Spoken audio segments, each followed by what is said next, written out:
Assalamualaikum warahmatullahi wabarakatuh. Halo semuanya, kembali lagi dengan saya Dini. Nah, pada materi kali ini yaitu bab 10, yaitu tentang routing.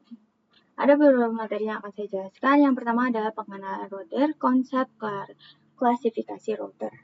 Nah, routing dapat didefinisikan sebagai proses melewatkan data dari satu jaringan ke jaringan lainnya melalui router. Router bekerja pada layer 3 pada networking models. Static routing yang dibuat dengan menambahkan secara manual routing table. Dynamic routing yang dilakukan dengan melakukan enable fungsi protokol pada router tersebut. Maka secara otomatis router akan mencari jalur sendiri.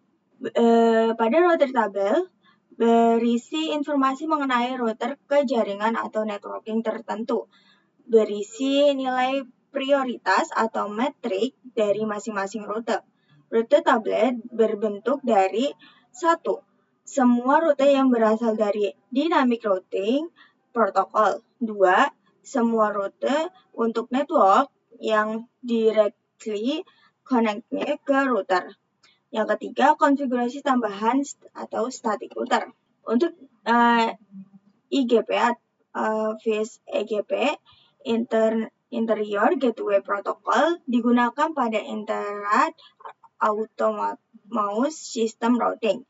Diterapkan untuk mengendalikan dalam satu organisasi, contohnya sekolah, kampus, perusahaan, atau institusi lain.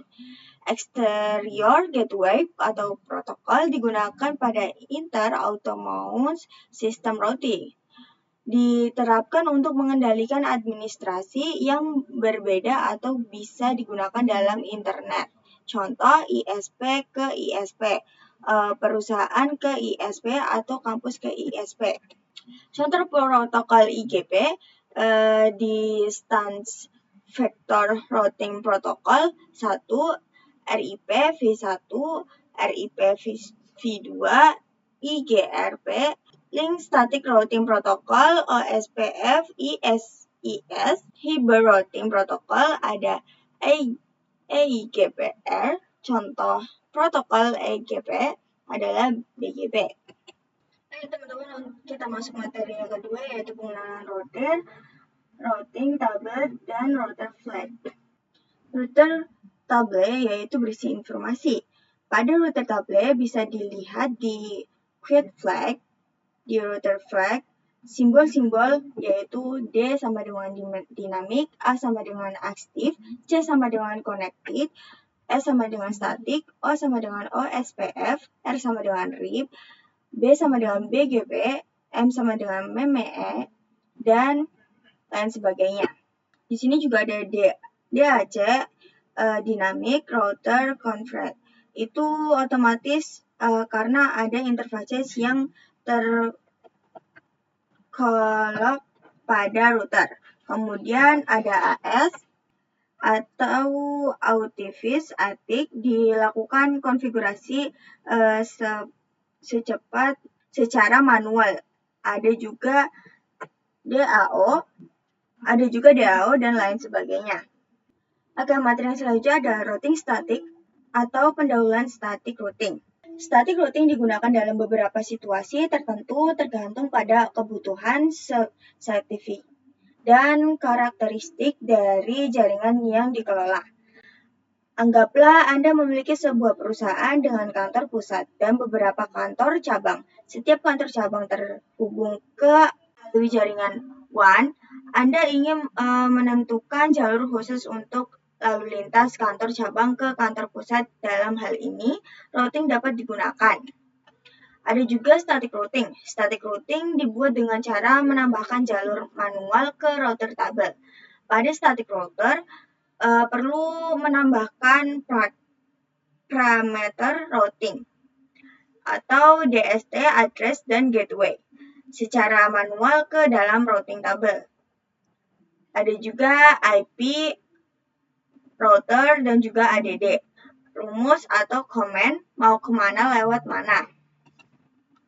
Ada juga static routing, mudah dikonfigurasikan pada jaringan skala kecil dan membutuhkan router yang ringan. dan tidak cocok digunakan atau jaringan skala besar. Manual konfigurasi setiap penambahan jaringan baru. Materi yang selanjutnya adalah routing static atau static routing, router atau pendahuluan. Jadi pada kasus ini kita akan siapkan topologi dengan menambahkan 2 router mikrotik dengan 1 ISP sebagai float NAT dan akan mendapatkan range IP10XXX. Nah, di sini kita mikrotiknya ganti nama dulu. Di sini saya akan berikan perintah IP address print. Setelah itu di sini kita ketikkan sistem identity, kemudian kita set name sama dengan namanya yaitu router 2. Ntar lalu kita print. Nah, di sini namanya sudah berubah ya teman-teman. Nah, di sini kemudian kita kembali lagi terus kita ketikkan IP naik door print. Nah, maka dia juga menginformasikan MAC address dari router 2. Oke, materi yang kelima yaitu router static to router lab.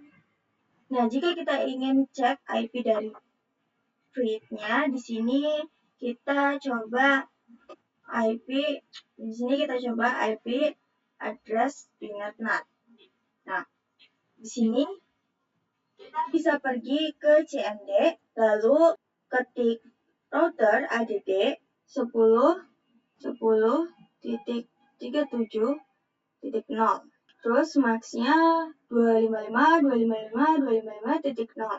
Yaitu kita masukkan IP-nya, IP dari pinat lab kita, yaitu 192.168.232.154. Enter. Langsung kita ping aja, ping. Di sini kita langsung ping saja. Oke, di sini berhasil ya teman-teman. Nah, di sini juga sudah bisa ya teman-teman. Oke, jadi router 2 juga bisa connect ke Winbox meskipun tidak connect ke ISP. Tapi melalui router 1 dengan cara pergi ke tool, saja, lalu play, lalu oke. Lalu nyalakan router 2 secara CLI, terus kita pergi ke tool, Promon. Setelah itu kita ketik set enable yes sama dengan yes. Lalu kita enter. Kemudian di sini kita print. Oke, di sini sudah connect ya teman-teman. Kemudian kita pergi ke Winbox. Lalu kita pergi ke more, lalu new. Tambahkan IP untuk mengarah ke klien. Lalu kita pakai yang Ether 2. Lalu di sini kita ke menu IP, lalu pilih address. Di sini kita tambahkan IP yaitu 192.168.1.1/24. Lalu interface saja kita pakai Ether 3. Lalu kita apply, lalu oke. Kemudian tambahkan lagi mengarah ke router 2. Di sini IP-nya 10.10.1/4. Kita pakai Ether 2 lalu apply dan oke. Kemudian tambahkan lagi IP address-nya di router 2. Kemudian kita apply lalu oke. Kita tambahkan lagi yang mengarah ke klien. 2.1/24. Lalu untuk Ether-nya kita pilih Ether 2. Apply lalu oke. Kita buka router 2-nya, pergi ke IP, pilih router. Di sini sudah ada informasi DAC, informasi IP dengan names yang sudah auto. Di sini dapat router 1 dia sudah ada informasi routing mengarah ke router 2 dan klien yaitu 10.0 dan 1.0. Tapi untuk router 1 ketika mengarah ke PC 2 belum ada koneksi routernya. Maka kita tambahkan router 1 atau yang mengarah ke VPC 2 yaitu yang 2.0. Kita tambahkan gateway-nya 10.10.2 ya teman-teman. Dan sudah kita apply, lalu oke. Sama juga pada router 2, kita ke menu IP, lalu routers. sudah ada IP yang mengarah ke router 1 dan klien. Tapi untuk yang 1.0 belum. Kita tambahkan untuk IP-nya kita pakai 1.0. Untuk gateway-nya kita pilih 10.1. Jika sudah kita apply lalu oke. Nah, di sini kita ke new terminal. Kita coba ping 192.168.1.1. Nah, maka di sini sudah bisa ya. Kita tambahkan IP pada VPC-nya ke VPC 2. So, IP jadi oke, sudah ada pada VPC 1 IP 192.168.1.1. Kemudian kita coba ping 192.168.2.2. Oke, di sini sudah bisa ya teman-teman. Nah, di sini saya sudah memiliki router 3. Nah, di sini teman-teman tambahkan router satu lagi yaitu router 3 dan juga VPC 3. Nah, di sini kita buka router 3-nya lalu kita ketikkan IP NIC port print. Oke, di sini IP-nya belum ada ya teman-teman. Nah, kemudian kita ganti hostname-nya dengan mengetikkan sistem identity. Lalu di sini kita set name sama dengan router 3. Lalu kita print. Oke, di sini sudah berubah ya. Jadi untuk static router di router 3 ke VPC 3 emang DAC. Tapi ketika router 3 coba connect ke VPC 1 dan VPC 2 itu tambahkan static router manual. Di sini aktifkan dulu ROMon pada router 3. Kita slash dulu kembali, lalu kita toggle, kemudian set enable, yes, lalu kita print. Nah, di sini sudah bisa ya teman-teman. Pada materi yang ketujuh yaitu routing static atau static routing. Nah, di sini bisa buka Winbox atau connect klikkan dari router 1 dulu. Kita pergi ke new Winbox, IP sesuaikan, lalu connect to ROMon. Lalu di sini pilih yang router 3. Lalu klik connect. Oke, sudah berhasil. Lalu tambahkan IP pada router 3.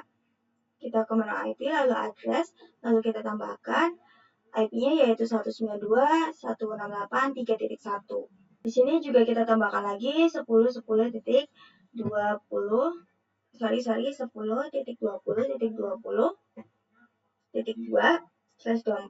Lalu kita pakai ether 1, apply, lalu oke.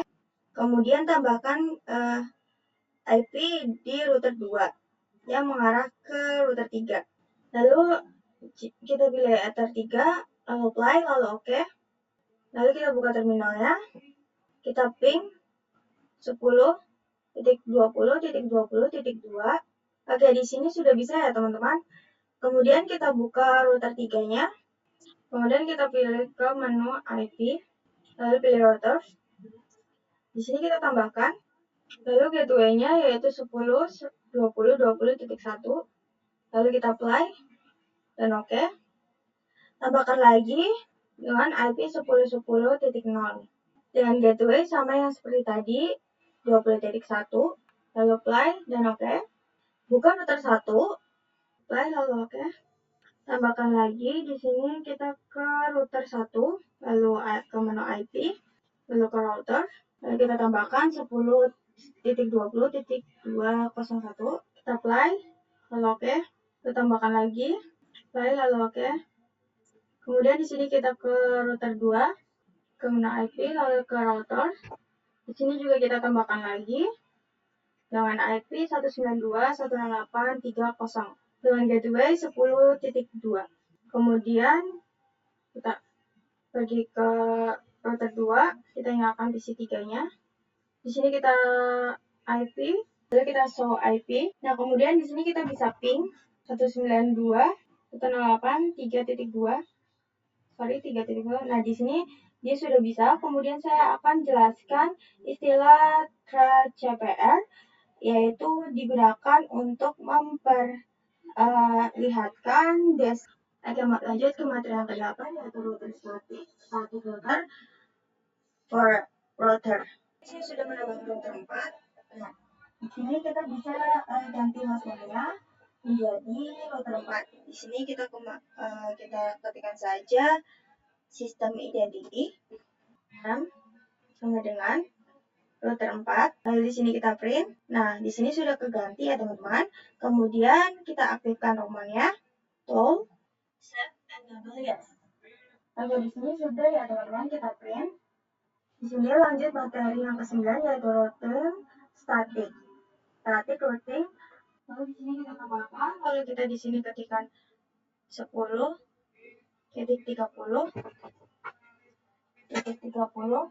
Kemudian kita ke router 4-nya, lalu ke menu IP, lalu address kita tambahkan. Nah, di sini IP-nya yaitu 192.4.1, lalu kita pilih Ether 2, lalu di sini play, lalu oke. Tambahkan lagi dengan router 3.10.30.2, lalu play. Di sini pakai Ether 1, play, lalu oke. Lalu coba ping, kita ke new terminal, kita ping 10.30.30.1. Oke, di sini sudah bisa ya teman-teman. Kita coba juga ping ke 4.2. Nah, di sini tema ya teman-teman. Kita buka VPC 4, lalu kita show IP, maka masih kosong ya teman-teman. Di sini ketikkan IP 192.168.4.2/24, lalu gateway-nya 4.1. Kita coba enter, lalu show IP lagi. Nah, di sini sudah ada ya. Kemudian kita bisa ping ulang. Oke, di sini sudah bisa ya teman-teman. Kemudian kita lakukan static routing, pergi ke IP, lalu kita pilih route. Nah, ini sudah ada yang 30.0 dan 4.0. Di sini kita tambahkan gateway-nya 3.0, 30.1. Jika sudah, kita apply, lalu oke. Kita tambahkan lagi gateway-nya yaitu 30.1, masih sama. Di sini kita tambahkan lagi untuk gateway-nya yaitu 10.0. Kemudian tambahkan lagi. Di sini kita tambahkan lagi router 2 dengan gateway 20.20.2.1.2. Kita apply, lalu oke. Kita tambahkan lagi yaitu 168.4.0 dengan gateway 20.2. Kita apply, lalu oke. Nah, pada router 1 kita pergi juga sama, pergi ke router, kemudian kita tambahkan. Jika sudah, kita bisa ping 10.30.2. Nah, di sini sudah bisa ya teman-teman. Kita lakukan juga pada VPC 4. Kita ping 192.168.2.2. Agar di sini juga sudah bisa ya teman-teman. Agar lanjut materi yang ke-10 yaitu routing static routing wide internet. Setelah kita lakukan studi sebenarnya router atau belum temui ke internet semua yang sudah terkoneksi yang router 2. Di sini untuk bisa melakukan yang namanya default route. Di sini buka yang router 1 dulu, lalu coba IP router print, maka diketahui addressnya yang menuju IP. Di sini buka router 2-nya. Ini akan error yang belum jadi kita tambahkan melalui CLI. Kita IP route router ADD gateway 10.1. Coba kita cek dengan IP router print. Nah, maka di sini sudah ada ya teman-teman addressnya yang menuju ke IP tersebut. Lalu coba secara GUI pada router 3. Di sini kita pergi ke IP, lalu router. Lalu kita tambahkan saja gateway-nya yaitu 20.1, lalu apply, lalu oke. Coba juga pada router 4. Gateway-nya yaitu 20.1. Kita apply, lalu oke. Di sini bisa konfigurasikan firewall-nya NAT pada router 2. Kita ke menu IP, lalu firewall, lalu di sini kita tambahkan saja. Kita pergi ke NAT, di sini tambahkan chance untuk set out interfaces-nya di sini Ether 1. Kemudian untuk action-nya kita gunakan yang masquerade right. Di sini kita apply, lalu oke. Lalu cek pada router 4, kita ke new terminalnya, lalu kita ping 88. Nah, maka di sini bisa, tapi kalau ping Google belum bisa ya teman-teman, karena ketika kita cek IP address print, maka dia belum bisa. Di sini kita cek IP address print. Nah, di sini masih kosong. Maka kita ketik IP DNS set server sama dengan 88.8.8. Lalu kita enter. Oke, sudah bisa. Di sini kita coba ping 8 Google.com-nya. Oke, di sini sudah bisa ya teman-teman. Oke, lanjut materi yang ke-11 yaitu routing dynamic, konsep dynamic routing. Nah, routing dinamis merupakan salah satu cara untuk mendistribusikan informasi routing tabel secara otomatis. Hal ini untuk memudahkan perubahan dan ekspansi saat memiliki jaringan yang terlalu besar. Dan juga ICG Interior Gateway Protocol. Yang pertama ada Distance Vector RIP atau IRGP. Yang kedua Link State OSPF ISIS. Yang ketiga Hybrid atau EGRP. Terus selanjutnya ada EGP Exterior Gateway Protocol. Di sini cuma hanya memiliki satu, yaitu BGP. Oke, lanjut materi yang ke-12 yaitu routing dinamik pengenalan OSPF. Nah, OSPF ini sendiri yaitu Open Shortest Path Freeze adalah salah satu protokol routing dinamis pada kategori IGP dengan algoritma Link State Protocol LSTR. Support IPv4 versi 2 dan IPv6 versi 3. Konsep cara kerjanya adalah dengan mencuri lajur cepat berdasarkan bandwidth, delay, dan load. Role yang dipilih sesuai kecepatan ya. OSPF merupakan protokol routing yang menggunakan konsep hierarchy routing. Dengan kata lain, OSPF mampu membagi jaringan menjadi beberapa tingkatan. Tingkatan-tingkatan ini diwujudkan dengan menggunakan sistem pengelompokan yaitu area. Materi yang ke-13 yaitu routing dynamic OSPF preferred topology. Jadi kita akan preferred topology untuk konfigurasi OSPF. Tapi saya akan tambahkan satu router, yaitu router 5. Klik kanan, lalu pilih node, lalu pilih mikrotik. Nah, di sini untuk namanya kita langsung saja ubah menjadi router 5. Lalu untuk queue of 10, di sini hapus semua. Lalu save, lalu tambahkan VPC. Di sini kita langsung tambahkan saja yaitu VPC 5, lalu save. Lalu untuk VPC lainnya dimatikan dulu dan hubungkan di VPC ke RT router 5, lalu nyalakan dan hubungkan ke VPC-nya. Nah, kemudian di sini kita tambahkan teks yaitu 10.10.40.1/24. Setelah itu kita tambahkan lagi 40.2. Setelah itu kita tambahkan lagi IP router 5 yaitu 192.168.5.1/24. Di sini kita tambahkan lagi yaitu 192.168.5.2. Di sini letakkan di bagiannya yang sesuai ya teman-teman. Lanjut materi yang ke-14 atau materi yang terakhir yaitu routing dynamic OSPF terkoneksi dan readable default router.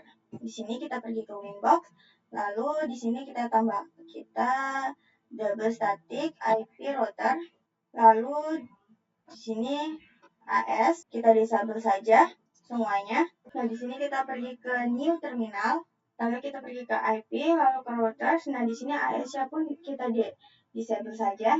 Lalu di sini kita pergi ke router 1, lalu pergi ke routing, lalu kita pergi ke OSPF. Nah, di sini untuk regional kita klik 2 kali.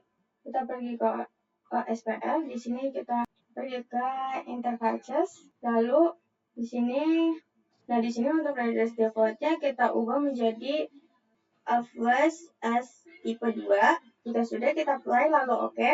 Lalu cek pada router 5, kita ke new terminal, lalu kita coba ping 88. Sini kita coba ping 88 pada router 5. Oke, di situ udah bisa. Oke, mungkin itu aja materi yang bisa saya sampaikan. Kurang lebihnya mohon maaf. See you di next video. Bye-bye.